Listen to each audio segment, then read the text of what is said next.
क्या आपने कभी ऐसा दान किया है जिसमें आपने अपनी सबसे प्रिय वस्तु त्याग दी हो? क्या दान केवल धन, अन्न या वस्त्र देने तक सीमित है, या फिर दान का अर्थ कहीं उससे कहीं अधिक गहरा और भावनात्मक है? यह कहानी सिर्फ दान की नहीं है। यह त्याग, प्रेम और आत्मा से किए गए निर्णय की है। यह कहानी है उस क्षण की जब एक राजा को समझ आया कि सच्चा दान वो नहीं जो आसानी से दे दिया जाए, बल्कि वो है जिसे देने में दिल कांप उठे, पर जरूरत सामने हो तो फिर भी दे दिया जाए।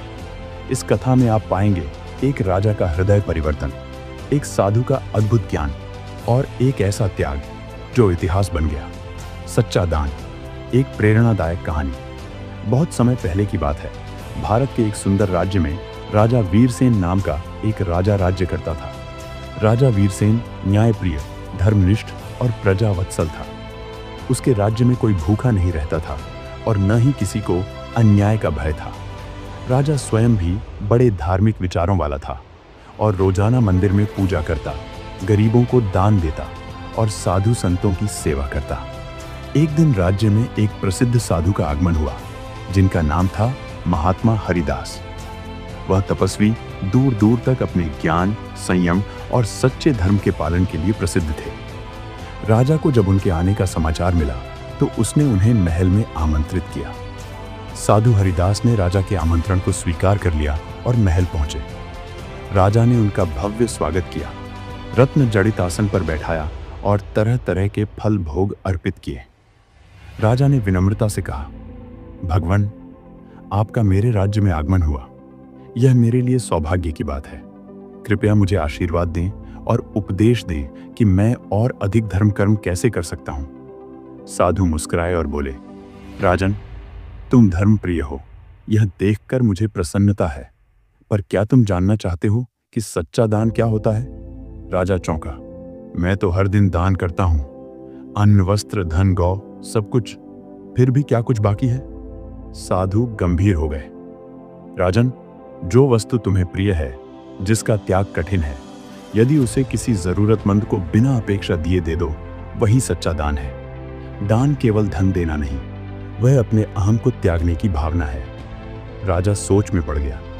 उसी समय उन्होंने घोषणा की, मैं कल राजसभा में सच्चा दान दूंगा। अगले दिन का दृश्य, राजा ने पूरे राज्य में घोषणा करवा दी कि जो भी जरूरतमंद हो वह राजसभा में आए। राजा स्वयं सच्चा दान करेगा। सभा में भीड़ उमड़ पड़ी। कोई धन चाहता था, कोई अन्न, किसी को औषधि की आवश्यकता थी।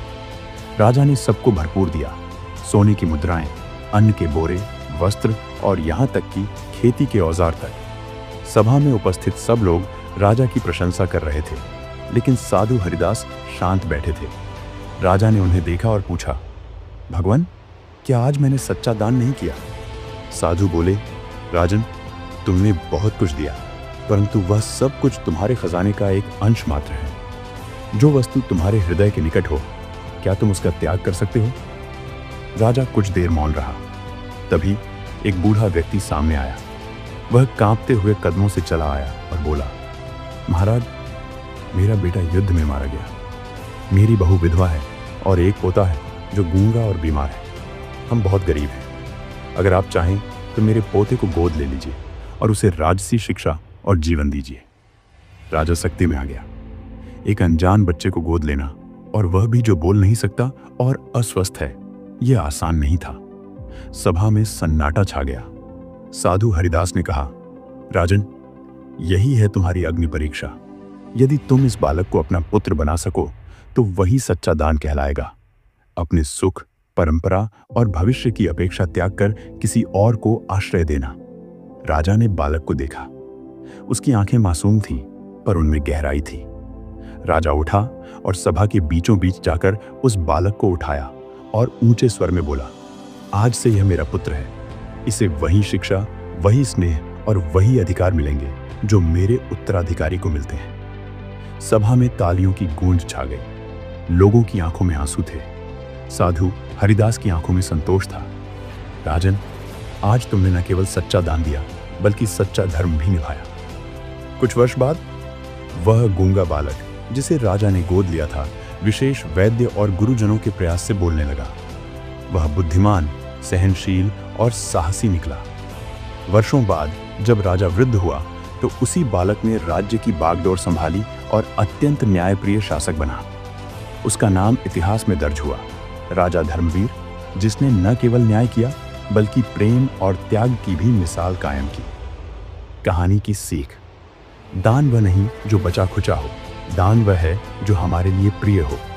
पर जब किसी की जरूरत बड़ी हो जाए तो हम उसे बिना संकोच दे दें। सच्चा दान आत्मा की गहराई से आता है। वह हमारी पहचान, हमारी सहूलियत और हमारे अहंकार का त्याग है।